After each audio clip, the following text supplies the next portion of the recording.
My name is Nomcebo Manzini. I work for UN Women, Southern Africa and Indian Ocean states. These are 14 countries and most of them are in the Southern African Development Community.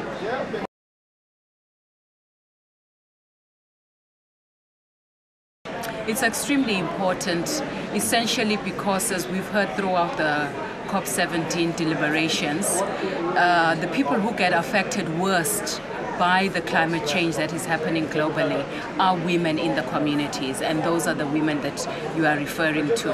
And the implications for them are that, for instance, with climate change will happen, for instance, with regard to collection of firewood. Women are the ones who perform the reproductive roles in the communities. And one of these is ensuring that there's food security, there's food on the table, and to do this, they have to perform other tasks. They have to go and get firewood. With deforestation, the likelihood of damage to the environment and therefore the adverse effects of climate change mean that those women have longer distances to actually walk to collect firewood. So there are many, many implications for them in terms of the labor, the time cost, and therefore the opportunities for them in terms of doing other empowering work, such as participation in local councils, in other development work. So there are many, many implications, and that's why we need to focus on women in the rural areas.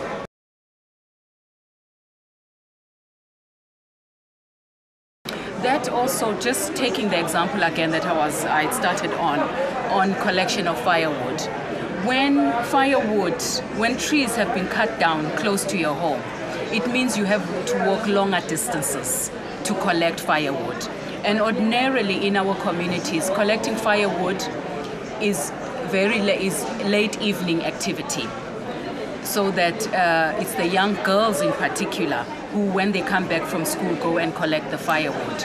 The evidence that we have before us is that because they are walking longer distance, they are therefore more vulnerable to sexual violence and rape.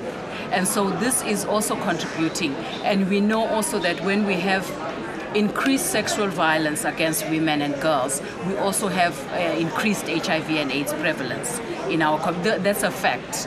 And that's why even in the context of the work that we do with the United Nations and UNAIDS in particular, these are the emphases that we are making. So it has implications that reverberate throughout women's lives, socially and culturally. And one of the, I think, the advantages of having had COP17 here in Africa and in South Africa in particular is the fact that South Africa does have a very high prevalence of a rate of gender-based violence. And so having it here and highlighting those issues is particularly pertinent.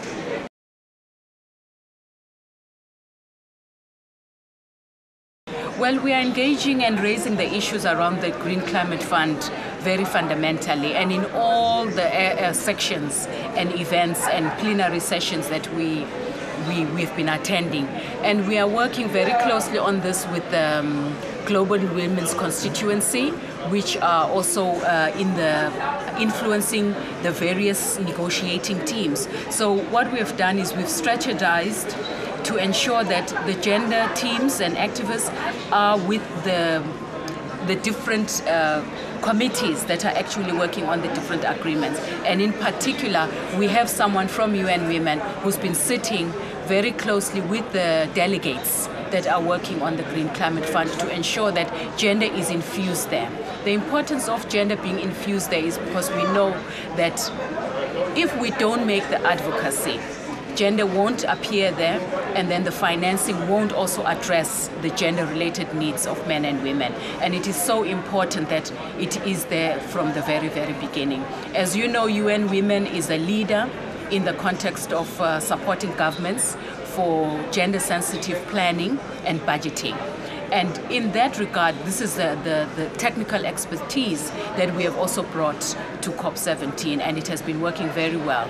Women in the rural areas need to know about the fund.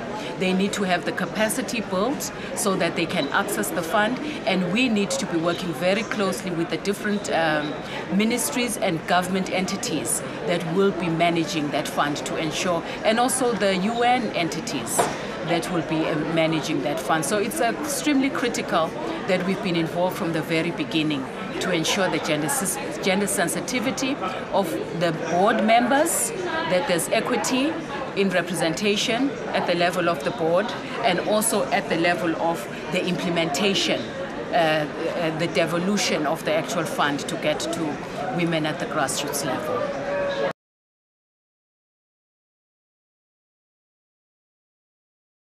Well, right now, I mean, just one excellent example is the side event that was hosted by the current president of COP17, Minister Maite Mashabane, and also Mary Robinson, where we were informed about the creation of the Troika Plus, which is essentially about women leaders who have been presidents of COP in the last 3 years, including the current one, and other women leaders who have an interest and an investment to make in terms of their leadership vis-a-vis the issues that are coming out of COP17. So leadership has been very critical. The Minister Mashabane has also very much placed the issues of gender equality on her agenda in her opening address on the 28th.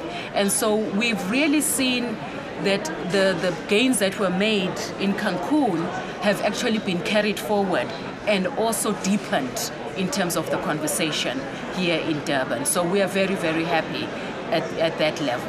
And also because of the leadership that we have had vis-a-vis the Troika and the Troika Plus network, which, as Mary Robinson indicated, is going to be a loose network to mobilize other women leaders to continue to be engaged in this, is that we will see through their advocacy, all of our advocacy, we want to see the Green Climate Fund launched here in Durban so that it can actually start work immediately.